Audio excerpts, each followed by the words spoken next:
l'attaque du Hamas perpétrée, on s'en rappelle, le 7 octobre 2023 en Israël. Oui, il y a un an, donc jour pour jour, à Montréal, des membres de la communauté juive se sont réunis pour honorer la mémoire des personnes tuées lors de cette attaque et pour réclamer le retour des otages toujours aux mains du Hamas. Les rassemblements se déroulent sous haute présence policière en raison de la tenue en même temps de manifestations aussi pro-palestiniennes.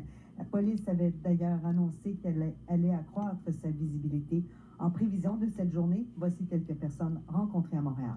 Il n'y a rien de politique aujourd'hui, c'est vraiment une journée où il y a eu des atrocités commises en Israël contre le peuple civil et l'humanité de base qu'on est là pour s'unifier. C'est la responsabilité de nous, les citoyens de ce pays, d'arrêter le génocide parce que c'est toute la monnaie et toute l'arme que notre pays a donnée à Israël.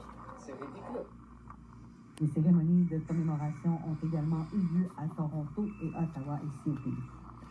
La création d'un nouveau parc national dans Charlevoix pourrait permettre de revitaliser le secteur est de la région.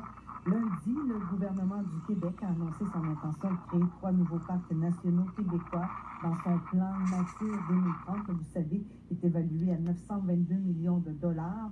Un des 3 nouveaux parcs serait situé à Saint-Siméon, dans le secteur de Baie-des-Rochers et des Palissades, dans la MRC de Charlevoix-Est. Michel Dion est directeur général de Tourisme Charlevoix. Les parcs nationaux permettent justement d'amener un certain développement. Tu sais, on voit tout le développement qui s'est fait au niveau du parc national des Grands Jardins, au niveau du parc national des Hautes-Gorges de la rivière Malbaie. Ce qui est particulièrement intéressant, c'est qu'on est dans des zones, je vais dire, un peu plus dévitalisées du territoire. On a une MRC qui fait partie des MRC les plus dévitalisées du Québec. Donc, des gros projets majeurs comme ça peuvent donner, je peux dire, un second souffle aux entreprises, permettre l'arrivée de nouvelles entreprises à la fois environnementales, mais d'un point de vue aussi économique. C'est un projet qui est extrêmement positif pour la région. Et restons dans Charlevoix parce qu'après 2 matchs pré-saison au centre Vidéotron, c'est dans Charlevoix justement que se terminait aujourd'hui le passage et le séjour des Kings de Los Angeles dans la région de Québec. Il y a plus de 500 personnes qui ont assisté ce midi à un entraînement public de l'équipe à l'Arena de Clermont qui a été récemment rénové.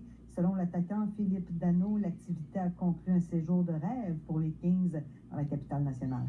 C'est pas la première fois que je venais ici à Charlevoix, mais d'amener toute l'équipe à Québec, c'était une première, puis c'était exceptionnel, vraiment, de pouvoir montrer ma ville, puis c'était trippant, vraiment. Les gars, ils ont vraiment aimé ça aussi, puis je ne suis pas surpris qu'ils veulent refaire cette expérience-là. Est-ce que le gouvernement va vouloir refaire cette expérience-là? C'est une excellente question, Alexandra. Est-ce que le gouvernement va refaire un chèque? On n'est pas certain. Un petit 5 à 7, comme on dit? Un petit 5 à 7, mais on n'est pas 5 à certain. 7 millions. On ne va pas s'avancer là-dessus, on a quand même une bonne impression de la chose.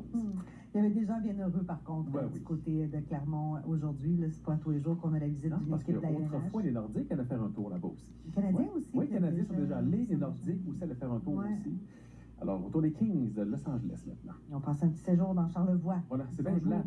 C'est bien plate. On joue au golf hier. C'est terrible. Mais oui. Ah, les misères, Merci Alexandra. À tout à l'heure. 16h37 minutes maintenant. On va se plonger dans les chiffres et dans les projections. Parce que dans 50 ans, le Québec